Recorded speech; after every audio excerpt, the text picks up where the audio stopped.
Alors, comment comprendre la naissance des prix littéraires? C'était l'objectif de ma thèse, que très peu de gens ont lu malheureusement, qui était de montrer que ce n'était pas du tout un épiphénomène, que c'est vraiment des logiques structurelles dans le domaine de la culture, qui va s'ouvrir sur une culture de masse, avec un lectorat qui se massifie, donc fin 19e, depuis la moitié du 19e jusqu'au 20e siècle. Et puis, logique structurelle aussi, c'est le monde de l'édition, qui cherche de plus en plus à faire de la littérature un événement, comme disait un grand faiseur de prix devant l'Éternel, Bernard Grasset, et qui va trouver donc, dans cette naissance du prix, c'est d'abord le prix Goncourt, on est en 1903. Le prix, ce qu'on oublie toujours de dire, le prix Goncourt, c'est qu'il est un peu accessoire au départ. Ce que voulait Edmond de Goncourt, dans son testament que j'ai étudié et épluché, j'ai pu très bien le montrer, c'était créer un simple prix de commémoration, comme on en trouvait depuis le XVIIe siècle, maintenant à l'Académie française.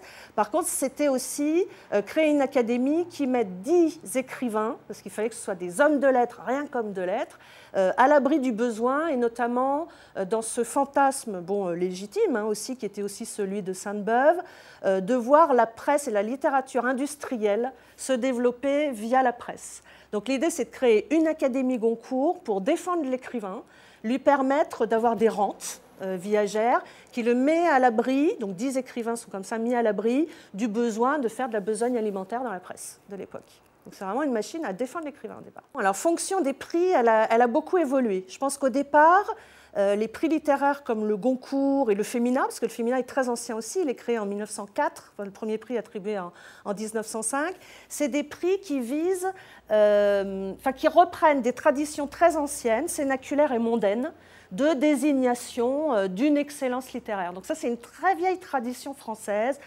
celle des salons, celle des cénacles, ou des groupes comme ça de pression, des avant-gardes. On oublie de dire que le Goncourt, au départ, la première académie, c'est l'avant-garde, c'est le naturalisme. On est fin 19e, début 20e. Voilà.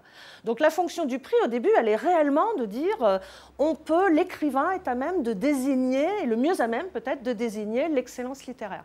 Alors ensuite, les prix sont très vite récupérés par les éditeurs qui y voient une manne financière évidente, qui vont en faire véritablement, qui vont permettre d'asseoir leur matelas de vente grâce à ce protocole, qui est un vieux protocole littéraire.